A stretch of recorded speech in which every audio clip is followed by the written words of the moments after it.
Then have to deal with a series of explanations. All of these things are mentioned in the series, but in this movie they're told in such a weird way that it's, you be the judge.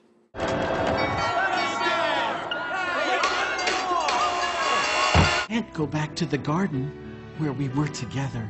When you won't lose to Jory. To Jory? She's disgusting, and I'm still haunted by it.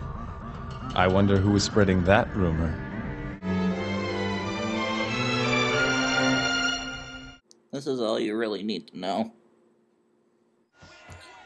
People claim Auntie has magical powers. Her brother was actually a fly. Lord of the Flies, in fact. I hated that book. Toga was raped by his adopted father on a cabbage field. Shiori hates Juri, who's her sister. And finally, Mickey has problems of his own, but they aren't important, so they never come up again. All of these things are brought up in a matter of 4 to 5 minutes. I mean, how is anyone really expected to be able to catch all that within the first viewing? We then cut to an underground garage where Juri and Mickey are talking about how the garage leads to the end of the world. They are met by Shiori, who claims that Utena wants to take the Rose Bride for selfish reasons. Juri can't stomach it and wants to fight her. Mickey responds with, Duel. What constrains her? I see. "What did you see? I didn't see anything. I only saw an idiot who can't finish his own thoughts." We then see that Utena and Auntie are at the battle arena talking to each other. Utena confronts Auntie about sleeping with Toga, and Auntie dances around the issue. Literally, after Utena says her piece, Utena falls asleep. I'm not 100% sure why, but while she's sleeping, Auntie cleans out the rose garden, which reveals a clean dance floor. Then they dance. I'm not too sure how this makes up for anything Auntie has done. I mean, she is the reason why Toga left Utena. Why would you want to dance with him? Moving right along, the next day is art class, where they need to draw still images of each other. The two get paired off, of course, and go to a place that's far away from everybody else. Auntie is the first to be drawn, and they have a make-up conversation. They make up, but Utena wants to be friends first, and also to have absolutely nothing to do with the Rose Bride. Then it's Utena's turn to be drawn. Whoa! Isn't that a little extreme? Oh yeah, that's the stuff. Now drop that pen and give us a little bit of sugar. Who the hell are you guys and what are you doing? Oh, us. I'm Hentai Man Joe, and this is Cameraman Steve. Now if you could be quiet, we're busy here. With what? We're expert hentai movie makers, and we're looking for new material. Yes, and you're in the middle of my shot, so beat it. Guys, this isn't a hentai movie. It's just a movie with a little bit of nudity in it. That's really it. Steve, what do you call a movie with nudity and lesbians in it? Quality hentai movie, sir. Damn right you are, my lad. Now leave us. Oh, come on, you guys. There's nothing sexual going on here.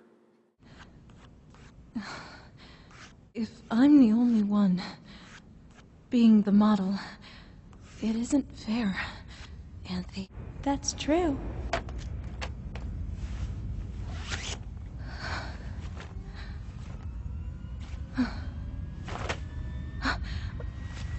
You really don't have to do that. See, what did I tell you? Now, ladies, let's get some whipped cream and some shredded cheese and some... Leave this review before I make you leave. Jeez, alright, we're going. Man, what a hard ass. Sorry about that. Where were we? Anyway, the entire point of all that was to show that Auntie has a giant hole in her chest. I kind of figured she would have one since that's where the sword comes from. I guess that means she's dead, but I'm not too sure. We are then treated to more of the Shadow Girls as they claim to have a scandalous videotape. An even more controversial videotape. Now this is a very scandalous tape. Here we go! No!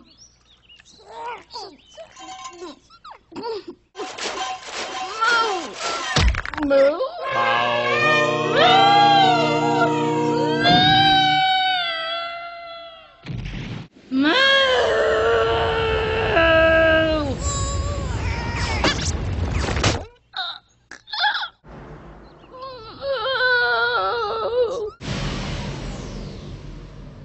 Is this really...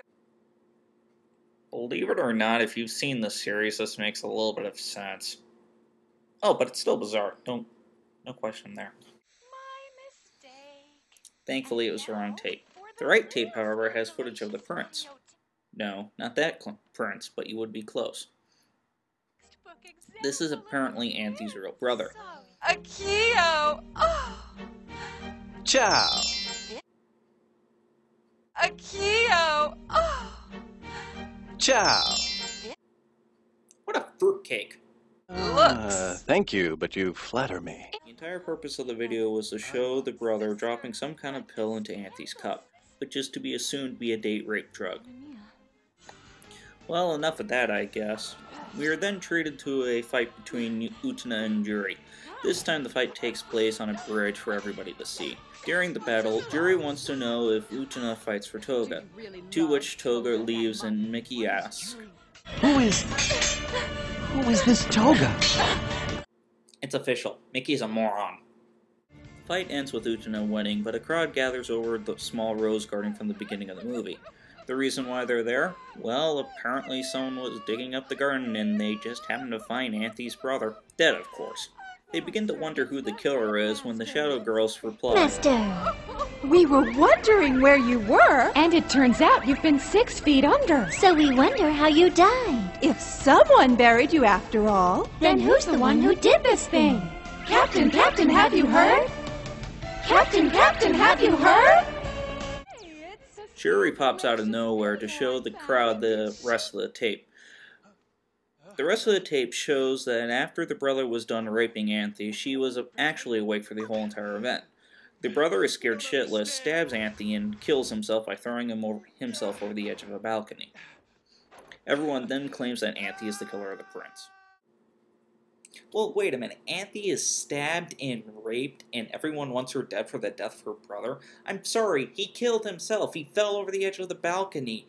I mean, how can she be held accountable for anything? She didn't kill him. She didn't do anything to force her over the edge of the balcony. So why does everyone want her dead for the death of her brother when he killed himself? Well, Anthony seems to understand that the crowd is filled with morons and begins to run away.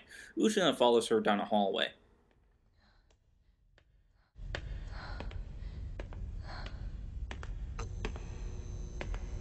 Your rose bride is in another castle.